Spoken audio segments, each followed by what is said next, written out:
welcome everybody to this episode of TUMI TV. TUMI TV is the leading media format for sustainable transport and your access to mobility solutions around the world. Bienvenidos a todos a este episodio de TUMI TV.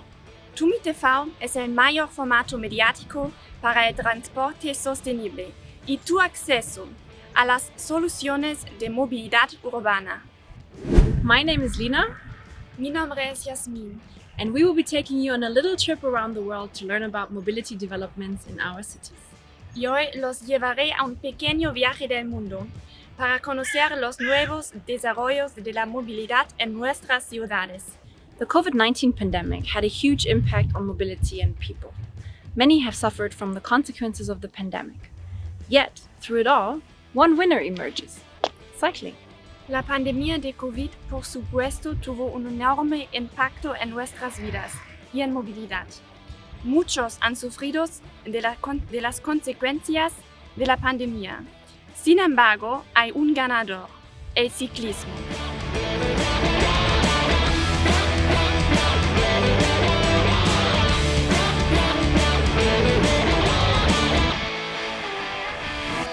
We've seen in many cities around the globe that cycling served as a safe means of transport during social distancing times. And at the same time, it's also affordable and accessible to everyone. Hemos visto en muchas ciudades del mundo cómo la bicicleta sirvió de medio de transporte seguro durante la pandemia, siendo al mismo tiempo asequible y saludable para todos. So come with us on a short trip around the world. Hear firsthand from some of our experts, and at the end, we'll even have a high-level speaker to come in as a surprise guest. So stay tuned. Venga con nosotros en una vuelta del mundo y escuche de primera mano de nuestros expertos. Al final también tendremos un orador sorpresa, así que mantente atento.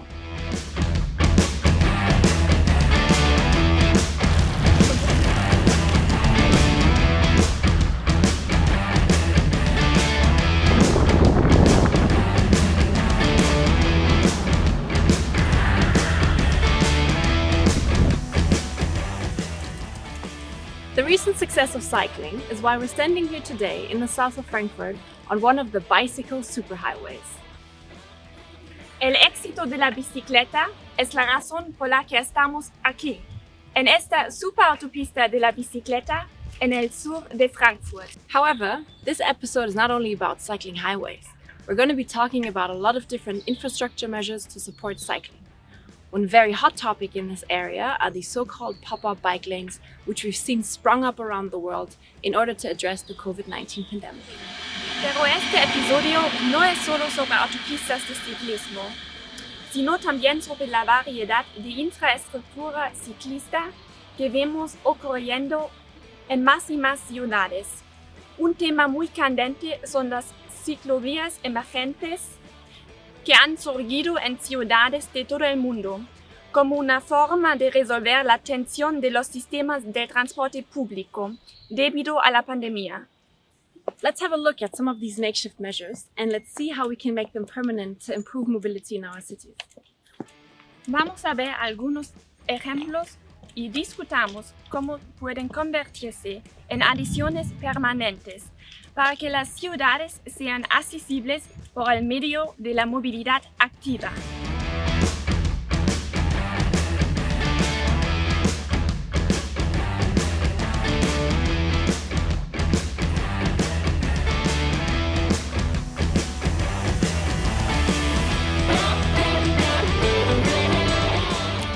But before you get too comfortable sitting back and watching our show, let me just walk you through some of the options you have to engage with us today. As with every great TUMI format, we have of course prepared a quiz for you to do online. Go challenge yourself and win some TUMI coins which you'll be able to use later on. At the same time, our colleagues are also standing by on Twitter, social media websites like Facebook, LinkedIn, and of course also via email to answer any questions you have or to receive any feedback you might have for us. Antes de que se sientan demasiado cómodos simplemente viendo nuestro programa, déjenme guiarlos a las opciones disponibles para que se comprometan en el tema de hoy. Hemos preparado un quiz a realizar al final del episodio. Podéis ganar TUMI monedas. Nuestras colegas están listos para discutir cualquier pregunta o comentario en todos los canales de TUMI. Eso es Twitter, Facebook, LinkedIn y claro, el correo electrónico. And if you're looking for information on the topic, go follow these links and you'll be able to learn more about the issue of cycling. No dejes de visitar nuestros sitios web para aprender más sobre los temas de movilidad y sobre TUMI.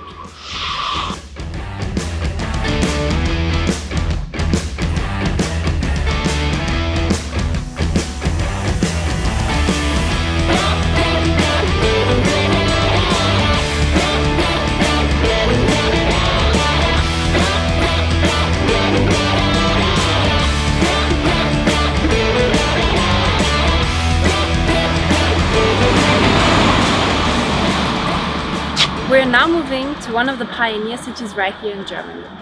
Berlin was among the first cities to roll out pop-up bike lanes right in the city.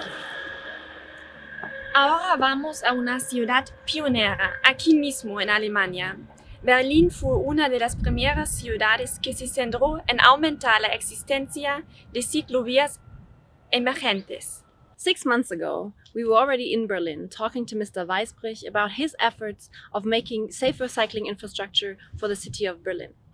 And now we went back to talk to him again to see what changed and what he's doing to make these changes permanent. Hace 6 meses que estuvimos en Berlín para hablar con el señor Weisbrich sobre sus esfuerzos de implementar una movilidad segura para todos. Lo visitamos de nuevo para ver lo que ha cambiado y cómo quiere enfrentar la infraestructura creada en el futuro. Herr Weisbrich, welches Feedback haben Sie in den letzten Monaten zu den Pop-up-Bike-Lanes erhalten und wie hat sich das Mobilitätsverhalten in Berlin seit Mai 2020 verändert? Also insgesamt haben wir natürlich wie bei jeder Verkehrsentwicklung ein gemischtes Echo erhalten, aber tatsächlich für eine Verkehrsverwaltung auch positiv mal mitzubekommen, dass wir ganz überwiegend positive Rückmeldungen bekommen haben. Also viele Leute haben sich bedankt, sozusagen, das ist ja immer für uns so ein Gradmesser, wie viel Beschwerde-E-Mails kriegen wir. In dem Fall hatten wir nicht nur Beschwerde-E-Mails, davon hatten wir auch einige, sondern wir hatten eine ganze Menge Dankes-E-Mails. Und tatsächlich waren es deutlich mehr als E-Mails, die sich beschwert haben. Also das muss man schon sagen.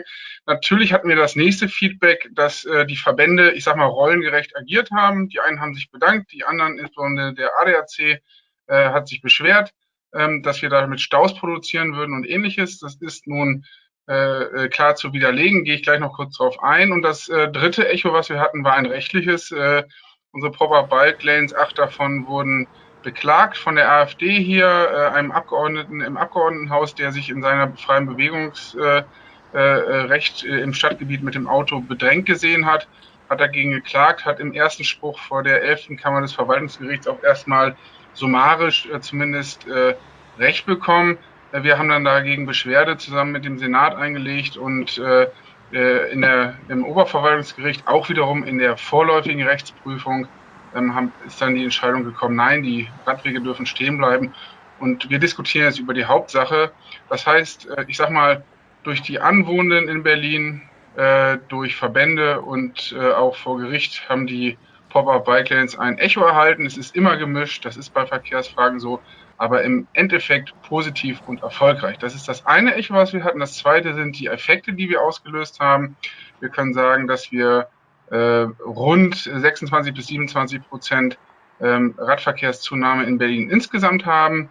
Zufälligerweise haben wir in Berlin insgesamt, das ist zwar eine ähnliche Zahl, hat damit aber erstmal nicht so viel zu tun, 27 Kilometer Pop-up-Bike-Lanes errichtet. Wir in Friedrichshain-Kreuzberg rund 13 Kilometer plus weitere 8 Kilometer Fahrradstraßen, die haben wir hier gemacht, auch in einer temporären Ausführung, die wir dann nach und nach verstetigen werden, sodass man schon sagen kann, auch wenn man sich andere Städte anguckt, die temporäre Radverkehrsinfrastruktur nicht gebaut haben, dass ein gewisser Teil, wir können das nicht genau quantifizieren, aber sicherlich auch auf die temporären Radwege zurückzuführen ist.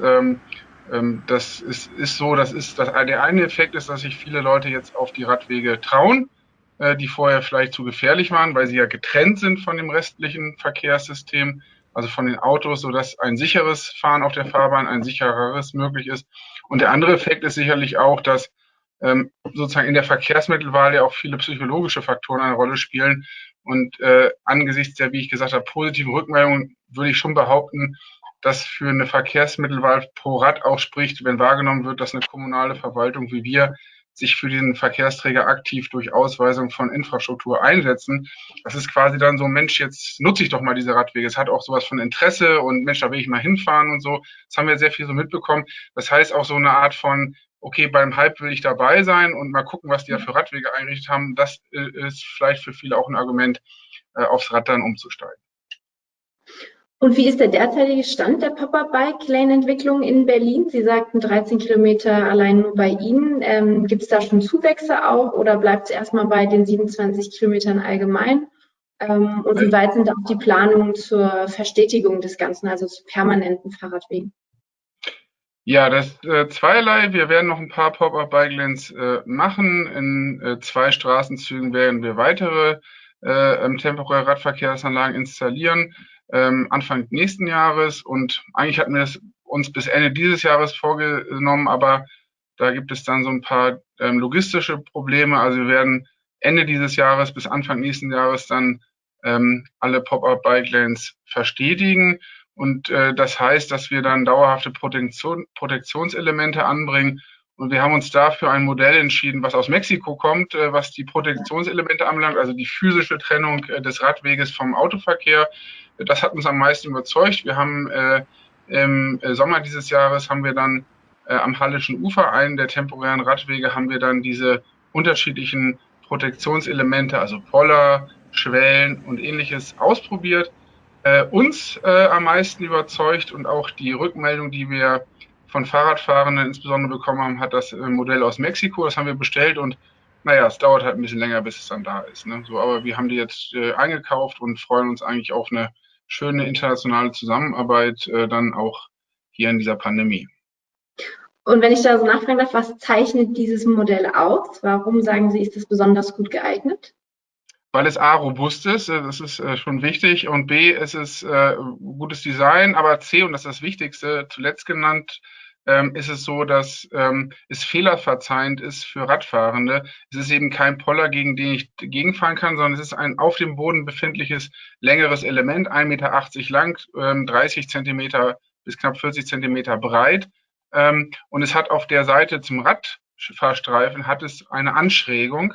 Und auf der Seite zum Autoverkehr, zum fließenden Autoverkehr, ist es sozusagen steil ausgeprägt. Sie können sich das so ein bisschen wie so eine Raute vorstellen. Auf der einen Seite schräg. Wenn ich mit dem Fahrrad dagegen fahre, wäre ich sozusagen, dann stolpere ich nicht oder stürze, sondern dann wäre ich zurück auf den Radweg geführt. Und von Seiten des Autoverkehrs ist es sehr schwierig, darüber zu fahren. Es ist also ein einfaches, aber sehr, sehr gutes Design, was uns hinsichtlich Robustheit, Design und letztendlich dieser Funktionalität, dass es auch verzeiht, wenn man da mit dem Fahrrad gegenfährt, hat uns das am meisten überzeugt. Und gibt es einen zeitlichen Horizont, wo Sie sagen, da sind dann die ersten paar permanenten Fahrradwege auch schon abgeschlossen, oder was Sie aktuell planen? Ja, wie gesagt, ursprünglich hatten wir das vor bis Ende des Jahres, aber dieses Jahr ist läuft immer ganz anders. Das ist so. Und wie gesagt, beim Pop-up-Radwegen sind wir extrem schnell, ne, so, aber das dauert bauliche, da gibt es halt Logistikketten, da gibt es halt bauliche Sachen. Es hängt von der Witterung ab. Jetzt fängt ja doch sowas wie Winter an, auch obwohl dieses Jahr extrem warm und auch der Herbst sehr warm ist, aber wir werden wahrscheinlich die Farbe nicht mehr aufbringen können, weil die bestimmte Temperaturen benötigt, damit sie aufgebracht werden kann. Das heißt, wir rechnen eigentlich damit, dass wir mit den ersten jetzt noch anfangen, solange uns das die Witterung noch erlaubt. Und dann wollen wir abgeschlossen haben im März, April nächsten Jahres. Okay.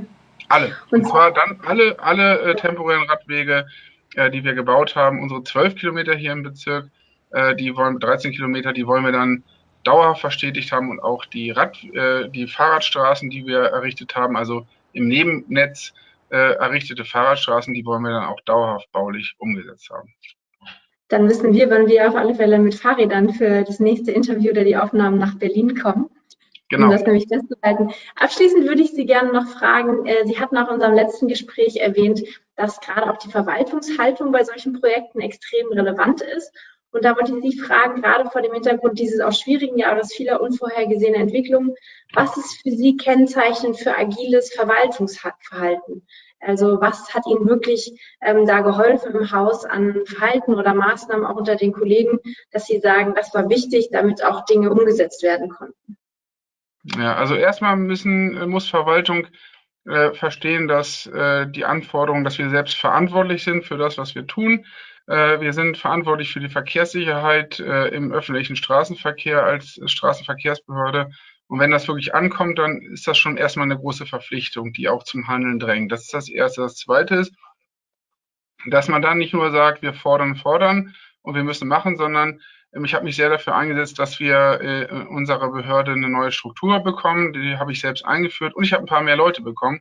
Und wenn das Signal ankommt nach Jahren des Personalabbaus, dass ein paar mehr Planer dabei sind, Planerinnen, dann ist das schon ein gutes Signal. Dann kann man sozusagen einem Verantwortungsgefühl auch noch eine Ressource, nämlich mehr Leute anheimgeben. Das heißt, es gibt dann sozusagen auch so ein Aufschwunggefühl. Das ist das Nächste. Also Struktur, dann Personal, Ressource ist wichtig.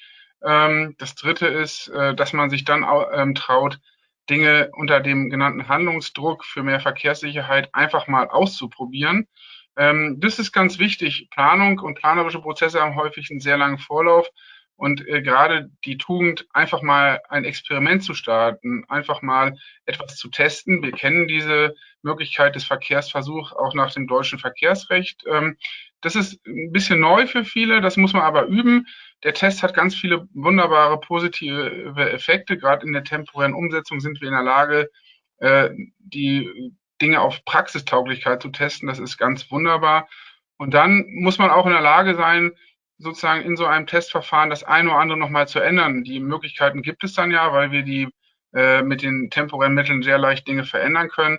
Also dieses Ausprobieren und dann sozusagen von einmal gefassten Plänen auch wieder ein Stück weit abzukommen. Also so ein kleinschrittiges und gleichzeitig ein fehlerverzeihendes Verhalten, wo man sagt, wir lernen aus Fehlern, statt sie ewig vermeiden zu wollen. Das ist, glaube ich, ganz wichtig, eine gute Fehlerkultur zu haben, mit der man aus den Fehlern eine gute Analyse macht und dann fürs nächste Mal oder auch für dieses Mal schon besser aufgestellt ist. Und das mit einem guten Geist der Kollegialität, das ist, glaube ich, schon eine Menge wert. Und Kollegialität, vielleicht letztes Stichwort, es war ein schwieriges Jahr, aber es war auch ein fantastisches Jahr zu dem, was wir international und in Europa und in Deutschland selbst an Rückmeldungen bekommen haben und welchen Austausch zwischen den Kolleginnen und Kollegen auf der kommunalen Ebene durch diesen verrückten Sommer und dieses verrückte Jahr dann auch ausgegangen ist. Bei allen Schwierigkeiten und dramatischen Einbrüchen, die dieses Jahr auch mit sich gebracht hat, ist doch so ein Geist von Verwaltungen machen sich auf den Weg und verändern zusammen mit den Bürgerinnen und Bürgern ihre Stadt. Das ist ein ganz wunderbares Gefühl von Kollegialität für die Verantwortlichen vor Ort. Das kann ich auch nur aus unserer Erfahrung genauso bestätigen.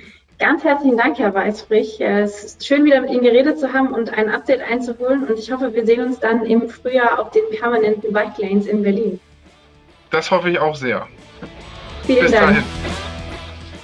Dejando Europa por el momento, los llevamos a Bogotá, Colombia. Allí estamos hablando con Carlos Pardo sobre la séptima. Carlos comparte su experiencia en rediseñar y reorganizar la séptima junto con los habitantes. Leaving Europe for now, we're taking you to Bogotá, Colombia, where Carlos Pardo from NUMO will talk to us about the Carrera Séptima. It's the arterial road crossing the city, and it's been redesigned and reorganized with heavy involvement of the public in order to allow for more active mobility and multimodal mobility modes. What changes were you able to introduce in the mobility behavior along the Séptima over the last couple of months?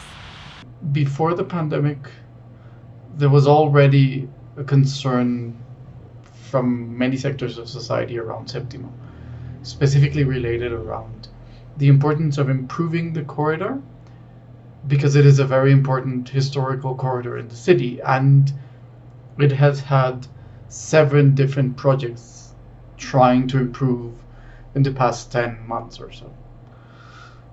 So upon the pandemic, starting March, there were many different bikeways implemented in the corridor so that there would be an entire lane assigned to cycling.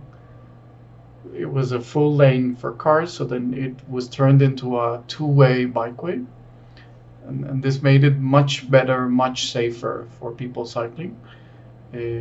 And throughout the first few months of the close down, or the lockdown, people were fine because those who were able to use it because they could go out had a much better ride. And people who had to run an errand or do something by car anyway didn't find any traffic. But then after the lockdown was loosened a couple of months ago, around August or September, then of course traffic started to increase. And when people saw that there was congestion again, then they said, well, it's all because of the bikeway. So I think that is important, that the government said, well, we're going to keep the bikeway, it will continue there. And they have seen an increase of 30 times more cycling than before, from 35 people per hour to 900 and so people per hour. This is a part of the corridor closer to 70th Street, and it's wider than the southernmost portion. And anyway, one full lane that was used to be for cars is now for bicycles. And how did you ensure that citizens would take part in the public participation process that you offered? So apart from the pandemic response, there was also a process in Bogotá from the government to start to redefine how the corridor would look like. And as part of that project, which was called Séptima Verde, or is called Séptima Verde, which is Green 7th Avenue, there were many different activities that were done in order to increase participation of the citizens. One of those was the one that we led from NUMO, which was integrating a platform called StreetMix, which is an open source platform that we adapted specifically for the case of Séptima, so that people could redesign each of the segments that we reproduced along the Séptima. So from the 26th Street to the 200th Street, we did 15 different segments, and we told people, how would you like to redesign? That was one of many different participation approaches. We were able to get 6,500 different designs for the Séptima, which I think was very good. Then finally, what was the most striking realization that you made during this participation process? I think the most important thing that I at least found in the participation process, and specifically in the StreetMix participation process, was that people were willing to spend time in redesigning a street. I had estimated that a maximum of 100 people per segment would be there. So I said, well, if it goes really well, we will get 1,500 participations. But we got 6,500, which was incredible to see that increase in participation, that great interest in finding out what would fit in the street. And I was also struck by the fact that people were even willing to put autonomous vehicles, magic carpets, seriously into the layout. And they would really do this, you could see that they would do this conscientiously. So I think that was really interesting to see. The COVID-19 outbreak affected mobility in Brazilian cities as in the rest of the world. Besides the existing challenge of strengthening public transport, cities face an incremental layer of uncertainty when social distancing was established as a rule. The main concern of mobility specialists in the beginning of the pandemic was the rising severity of traffic crashes, as less vehicles in the streets led to higher speeds and misbehavior of motorcyclists. To offer a safe and sustainable option of mobility for citizens, some cities found the opportunity to accelerate the implementation of cycling plans. What we saw was well-prepared cities putting in practice their vision for a better mobility, because even the implementation of emergent bike lanes requires a strategy. Belo Horizonte is an example. The city that already had the vision of being cycling friendly and have an historic dialogue with the population, was able to quickly implement emergent bike lanes, complementing the existing network. Other cities such as Porto Alegre took advantage of the reduced flow in the streets to paint permanent new bike lanes and bus lanes. Porto Alegre is one of many cities in Brazil that are planning complete streets networks, changing the priority in the use of public space from cars to people. COVID-19 challenged the cities to be more resilient, and we have good examples of plan to action in Brazil. But to establish a long-term commitment with a more sustainable approach for urban planning, cities have to first be prepared, plan for the future, including short-term actions that can be implemented in windows of opportunity. Second, be ambitious in the design. Implementing infrastructure rapidly do not exclude taking care of safe measures. Bike lanes with dangerous design may lead to disastrous results in terms of traffic fatalities. And third, keep on completing streets by rethinking street design according to the best potential use of the limited and precious public space, aiming to build more resilient cities for the future. En el otro lado del espectro de la infraestructura tenemos las autopistas para ciclistas. Intervenciones permanentes que permiten a los ciudadanos de recorrer mayores distancias de una forma segura, rápida y cómoda. On the other end of the spectrum are super cycling highways just like this one. They are solid and permanent infrastructure measures, allowing people to travel safely, fast and comfortably through the city, but also between cities. Los autopistas hacen parte de un esfuerzo mayor de la región para hacer la movilidad más sostenible y atractiva para los habitantes. Escuchemos lo que Rouven Kötter y Tom Ebberink de la Oficina Regional pueden decirnos sobre su trabajo. These highways are an effort of the regional authority to make mobility more attractive and sustainable for citizens. So let's listen in to Mr. Kötter and Mr. Ebberink from the regional authority about their efforts to make cycling more attractive to citizens. Mr. Kötter, great to have you at TUMI TV. Can you please describe the regional authority of Frankfurt Rhein-Main and its main characteristics? The regional authority of Frankfurt Rhein-Main combines the efforts of 75 communities in the region of Frankfurt Rhein-Main in order to create a common future together. Around 2.4 million people live in this area, and we have a region of very urban areas and also a high amount of rural areas. Our common goal is to secure an equal development of all parts of the region. Mandated with the different regional planning responsibilities, the regional authority, for example, develops the region-wide land use plan. It's very important for our region because we have a lot of transportation, a lot of movement in our region. So this is a very large topic of our work. Thank you. And why is mobility such an important topic in the region?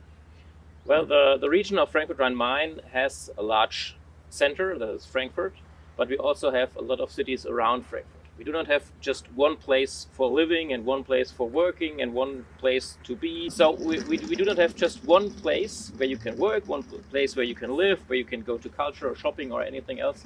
We have a lot of different movings in our area. Like we have a web of mobility.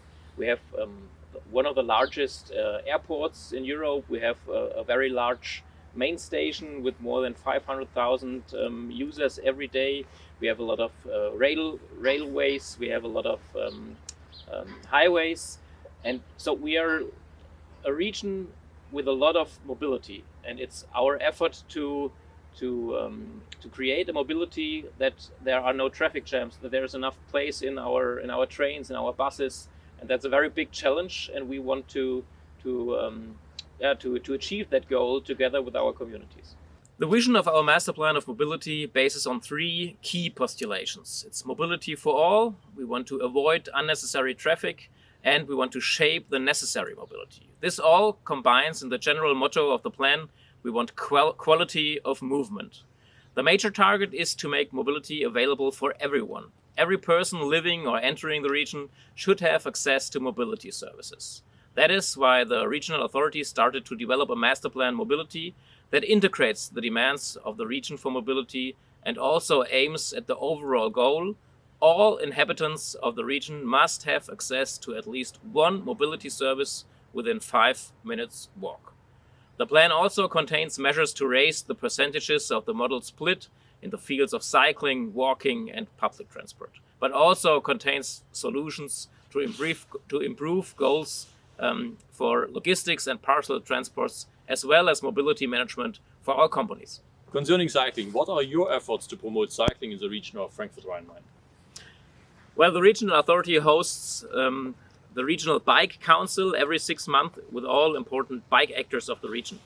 We support our member communities in creating better infrastructure at railway stations, for example, secure and comfortable parking possibilities. Together with other authorities, we allot out the Bike and Business Award every year, a program for bike-friendly employers. That are all a lot of small building blocks in our efforts.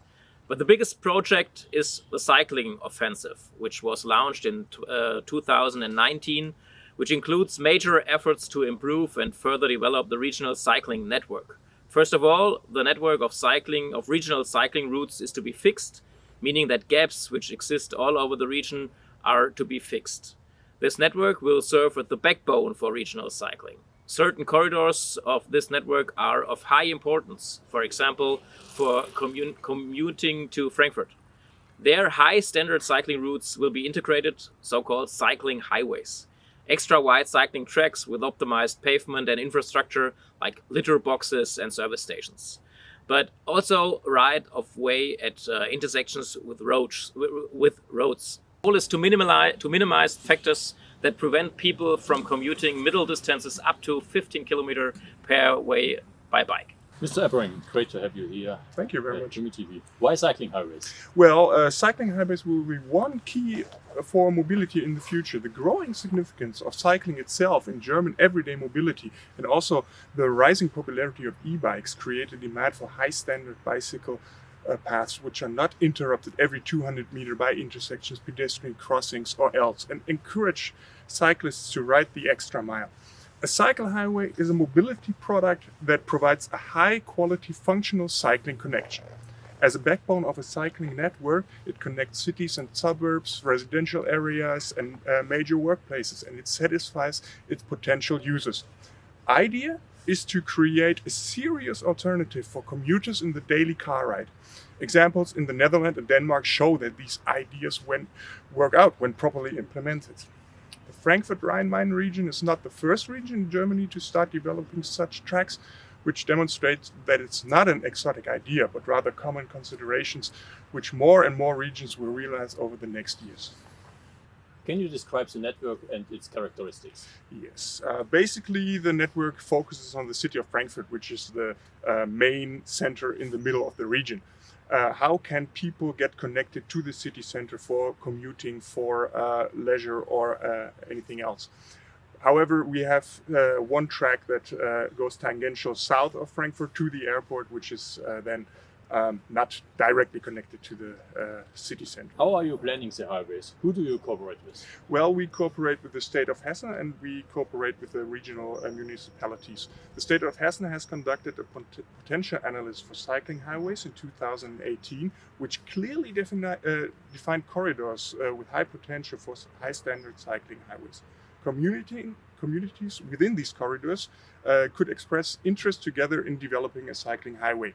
The regional authority will then prepare the development of a feasibility study for the corridor. After finalization of the study, the regional authority will act as a head of planning, so we will coordinate the whole process of procurement, of planning and of construction when this leads to the final highway implemented. The state of Hessen co-finances the construction of these tracks and the planning to a certain extent. That's depending on the municipalities involved. And the rest is financed by the communities itself. When will the people of the region be able to experience the full network? Well, the full network is supposed to be finalized in 2013, but that depends, of course, on the processes of German and state planning policy. Cycling highways provide a direct connection between the cities of the region and the center of Frankfurt. They make cycling safer and they make cycling faster and more comfortable. And more comfortable, of course, yes. And they create an alternative. Cycling highways, 4 meters and 50 wide to make it sure that cyclists can pass each other in any direction. They have right-of-way at intersections and they have the litter boxes for especially designed for cyclists and service stations. So if you get stuck on your way, just go to the next service station and repair your bike. And they should be lighted so that you can drive in the dark as well. Yeah. And that's a very interesting topic. The cities where the cycle highways are, they have to clean them very early in the winter so that so that it's possible to bike on them even in the winter. Yeah. And what's your assumption? What is the average speed on the cycling highway? 20 kilometers an hour, average speed. Yes. Yeah. That's what the feasibility studies say. And what's your assumption? How far people are cycling? Well, we try to make it attractive for cycling up to 15 kilometers for one way. So my normal way to work is 50 kilometer. It's very good to drive it once a month, but it's definitely too large to drive it every day. So 10 to 15 kilometers, that's, I think, a realistic range to use the e-bike. And how many people do you estimate are using cycle highways per day? Well, depends on how far the cities are located away from Frankfurt. For example, the cycling highway number 5, which starts in Friedrichsdorf up in the northwest, starts at 1,000 to 2,000 a day, and it gets more and more the closer it gets to Frankfurt. When it crosses Eschborn, there will be the cycling highway 4 coming into the same corridor. So then we talk about up to 10,000 cyclists a day. And you need as a minimum 800 to 2,000 users per day to think about creating a bicycle highway. And how much is it? It's about 2 million per kilometer, but that includes the whole track, including bridges and tunnels and everything you need. So it's an average of 2 million per kilometer. Euro. What are the major barriers in terms of implementation? Oh, you can tell something about major barriers. Major barriers is, of course, land ownership. The corridors lead through private-owned land, especially farming land, which we have to get into compromises with the owners of the land to see where can we actually plan the track itself and what owner is willing to sell the land for a bicycle track.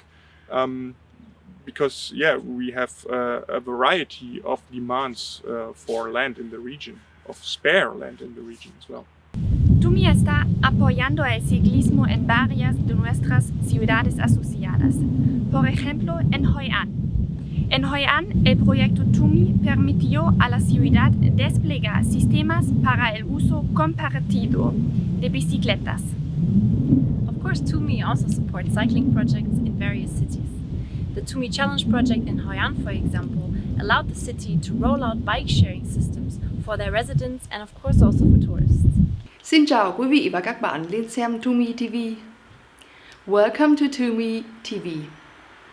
Since November 2018, HealthBridge Canada, GIZ Vietnam, World Resources Institute and TUMI have worked with Hoi An's People Committee to develop, plan and introduce shared cycling in Ancient Town. Hoi An has a 2,000-year history. It has been a business and cultural hub for many centuries, with a bicycle as main means of transport.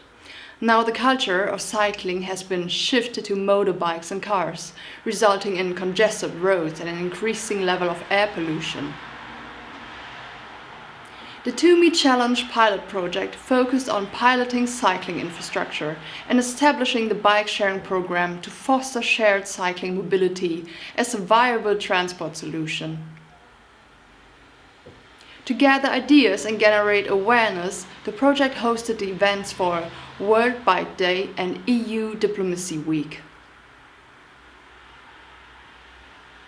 To ensure a solid basis and sustainable future, Healthbridge Canada supported the city to create the Hoi An Comprehensive Bicycle Plan, approved at the end of May 2019. This holistic plan addresses the infrastructure needs to safely reintroduce cycling as valid means of transport. Then we got to work, first by designing and building a pilot cycling lane from the city center to the local Anbang beach, which leads 2.5 kilometers each way. We upgraded intersections, paving, added lane markings and traffic calming measures. More pictures of pilot infrastructure.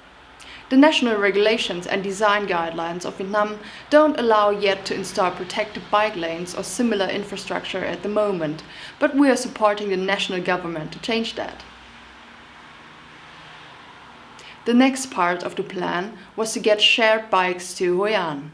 QIQ won the competitive bid to be the company that will operate the public bike system. Today the system has 100 e-bikes and 225 mechanical bikes that is open to anyone. To facilitate access and use of the bike sharing network for tourists, a common system with several hotels was introduced.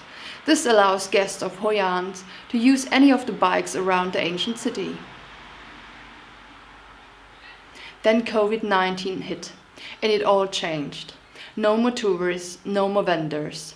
Focus shifted and we wanted to support those that needed it most, local citizens of Hoi An.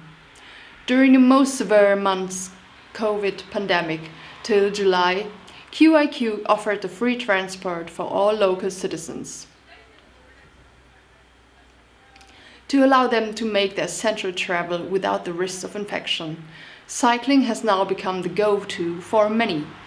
Even during the total lockdown, ridership has been stable, showing that this is an essential piece of infrastructure.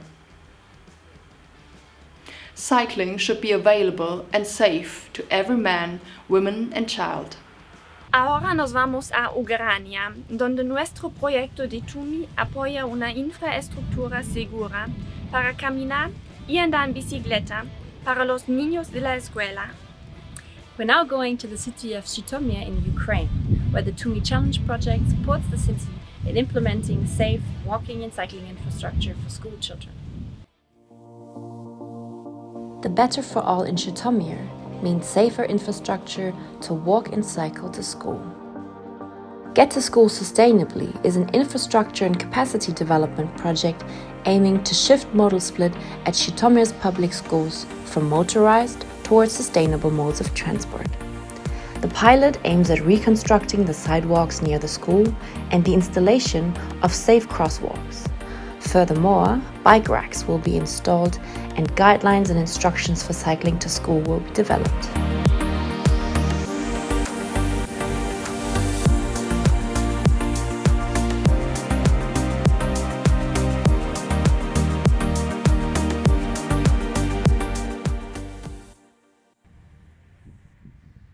Eight associations of municipalities and cities from Albania, Bosnia and Herzegovina, Montenegro, Kosovo, North Macedonia and Serbia have worked extensively over the past year on the promotion of sustainable urban mobility.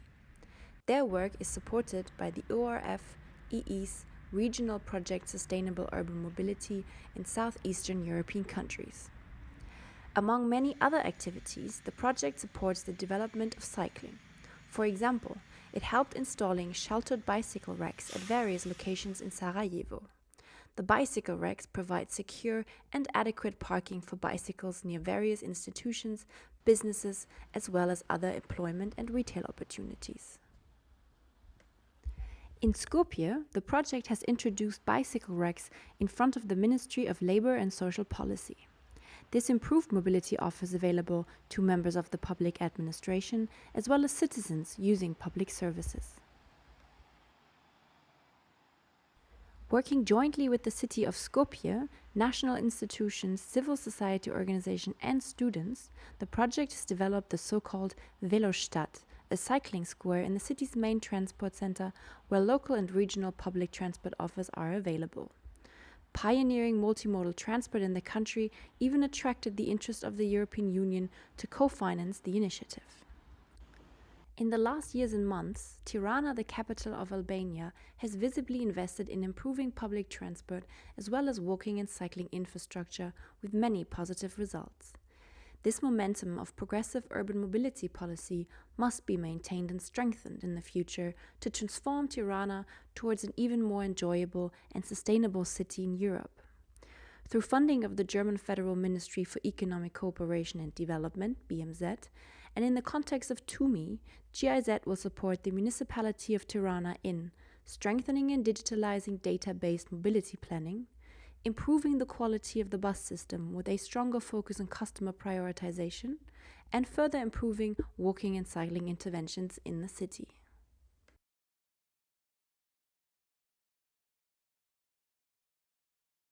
Who would have thought that a tiny virus would bring all of humanity onto its knees? The health crisis we face is a grave one. The economic crisis, graver. Never let a crisis go to waste, said Winston Churchill famously. We at the ITDP India program acted immediately to turn COVID-19 pandemic into an opportunity for a green recovery. Through a nationwide survey in the early days of the lockdown, we predicted a big surge in cycling. A 50 to 65% rise, our survey told us. The ensuing fourfold increase in cycle sales in cities across India substantiated our finding. To make the most of this renewed interest in cycling, we joined hands with the Government of India to launch the India Cycles for Change Challenge, to inspire every Indian city to make every Indian street a joy to ride cycles on. Today, over 100 Indian cities, the mega and the mini, with a collective population of over 100 million, are transforming streets and neighborhoods, testing ideas through quick interventions, learning from them, and scaling up with widespread public support. Cities started with public perception surveys to learn about obstacles to cycling. Nearly 60,000 citizens responded. To inform their priorities, cities consulted a diverse set of stakeholders. Together with citizens and experts, cities have identified hundreds of kilometers of streets and neighborhoods to test pop-up cycle lanes and traffic calming strategies. They hit the road with their cycles to conduct handlebar surveys, to identify pain points and deal breakers they must fix to make cycling safe and convenient for all. To encourage cycling, they have launched innovative initiatives like community-led cycle rental schemes, cycle training camps, and cycle repair clinics. The ITDP India team is guiding these cities through online workshops and facilitating peer-to-peer learning. We are giving them technical resources like design guidelines, participatory planning processes, and templates for campaigns to garner public support. Cities are building momentum through cycling events and social media campaigns. The Cycles to Freedom campaign got people from across India to tell their cycling stories. Men and women, young and old, rich and poor. Elected representatives from all levels of government have warmly welcomed the challenge. Cities and citizens are co-creating solutions to make cycling safe and fun again. A cycling revolution is truly underway. Stay tuned.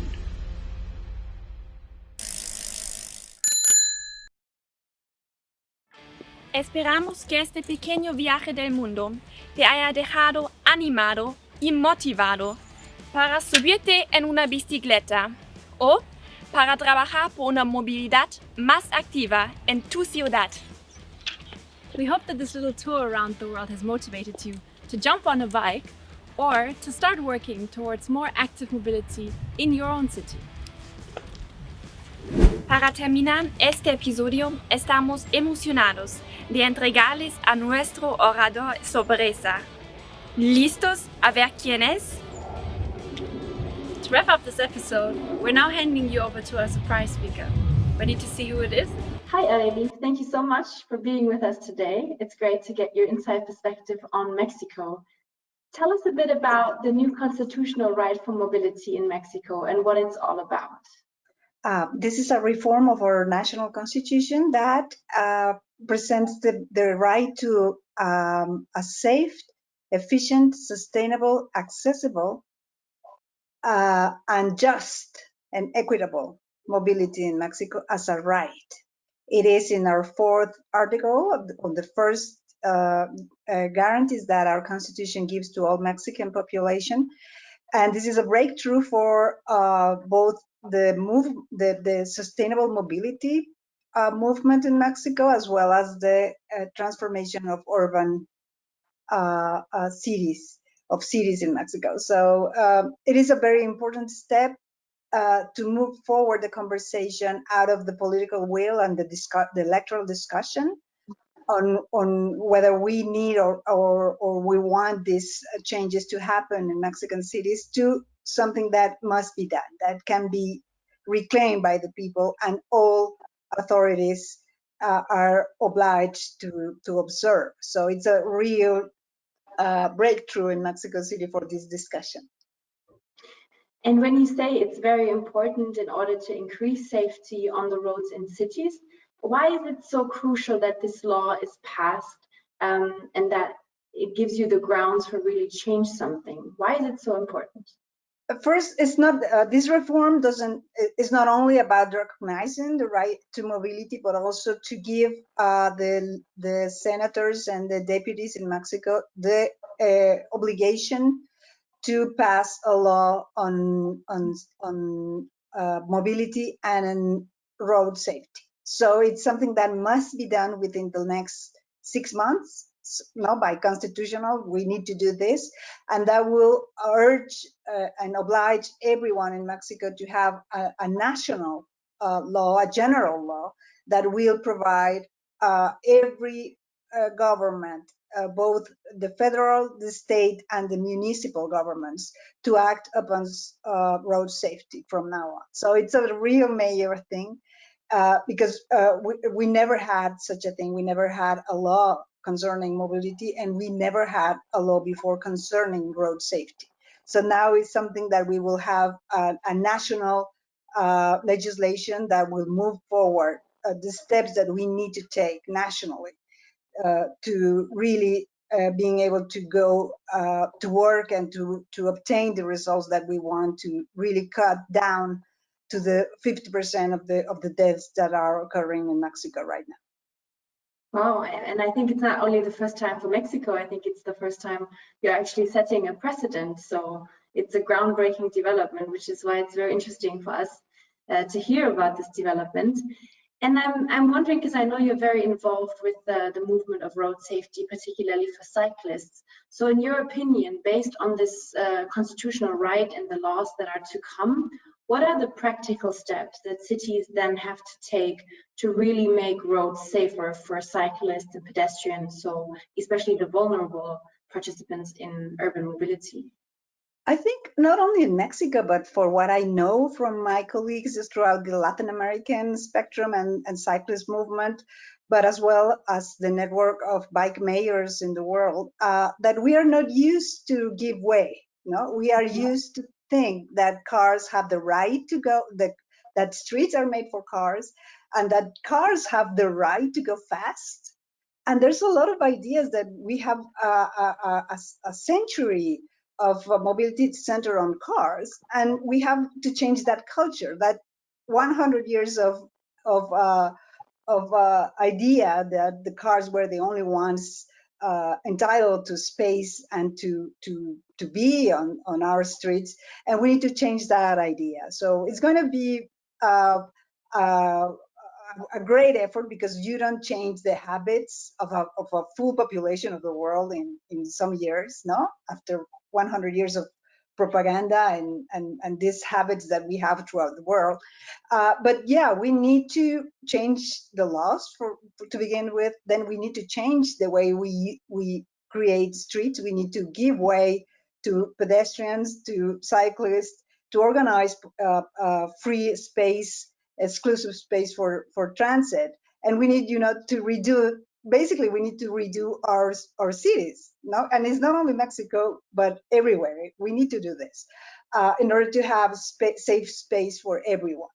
And then we need to do this cultural revolution, so everybody can understand that it's the people that have the right, not cars, not machines. It's people, and we need the space for people.